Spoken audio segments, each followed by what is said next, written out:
Welcome to the 82nd episode of I Wrote This News. Today is Thursday, March 31st, 2022. Wow, it's almost April. Here's some news for you. Today's headline: when I said free speech, I didn't mean that free. Florida Governor Ron DeSantis on Tuesday lashed out at the Walt Disney Company after the company said Florida's parental rights and education bill, dubbed "Don't Say Gay" by opponents, should be repealed. DeSantis, a Republican who signed the bill into law on Monday, was reacting to a tweet from Disney calling on the state legislature to repeal the law or for the courts to strike it down.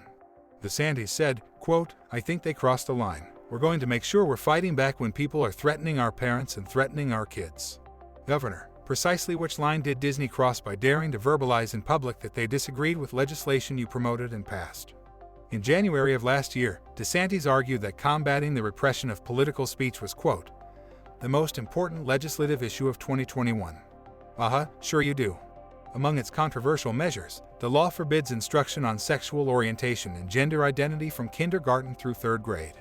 While signing the bill, DeSantis said, quote, "We will make sure that parents can send their kids to school to get an education, not an indoctrination." He made the remarks flanked by young children at Classical Preparatory School which, as a charter school, will not be affected by the law.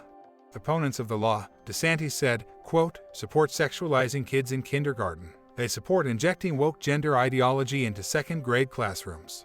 That's news to teachers such as Paula Stevens, who teaches first grade at Eisenhower Elementary School in Clearwater, Florida. After all, Stevens says, teaching about sexual orientation and gender identity isn't part of the first-grade curriculum, but talking about families is part of her curriculum, and some of her students may have two moms or two dads. "It makes me wonder," she says, "when I talk about families in my classroom, am I going to be violating this law because the children were having discussions about what their family looks like?" The law's sponsors say that's not the intent, but Stevens fears the law's language is so vague that it will have a chilling effect. So, if as an effect of this law, teachers can't create a supportive atmosphere for children whose parents are in a same-sex relationship, who is injecting whose, quote, gender ideology into the classroom? Who is fragile now? March 31st is the 90th day of the year in the Gregorian calendar. 275 days remain until the end of the year. Today is also International Transgender Day of Visibility, as well as World Backup Day. The latter celebration comes with a pledge. Repeat after me: I solemnly swear to back up my important documents and precious memories on March 31st. Now it's time for On This Date in History. On this date in 1889, the Eiffel Tower is officially opened. 1918, daylight saving time goes into effect in the United States for the first time. 1930, the Motion Picture Production Code is instituted, imposing strict guidelines on the treatment of sex, crime, religion, and violence in U.S. films for the next 38 years. 1951, Remington Rand delivers the first UNIVACI computer to the United States Census Bureau. 1959, the 14th Dalai Lama crosses the border into India and is granted political asylum.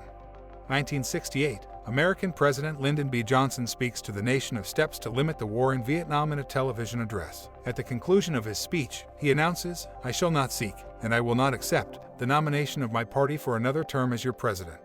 Celebrating birthdays today are actor Richard Chamberlain, actress Shirley Jones, musician Herb Alpert, far-right radio host Michael Savage, actor Christopher Walken, politician Angus King, actor Gabe Kaplan, politician and environmental activist Al Gore, actress Rhea Perlman, actor Ewan McGregor, startup guru Evan Williams, female surfing pro Tyler Wright, social media phenom Lisa Kashi, and actor William Daniels. He turns 95 today. Happy birthday to all of them, and if your birthday is today, a very happy birthday to you as well. By the way, if you or someone you know is having a birthday and would like us to announce it on the show, leave us a voice message or send an email. The links are in the show notes. Today's news was brought to us by Politico, The Intelligencer, NPR, and the website that doesn't care about your feelings but loves your brain, Wikipedia. If you have a comment or a question about anything you've heard today, or if you have a suggestion, please send us a note at IWroteThisNews, all one word, at thatradioshow.com. That email address one more time is IWroteThisNews, all one word, at thatradioshow.com. One more thing, if this podcast sounds a little funny, that's because it's also an experiment. All of the vocals were generated using AI technology. Hopefully the show will sound different and better as the tech improves and as we improve at using it. I'm Bob Neese, hoping you have an amazing day. We'll get together again soon.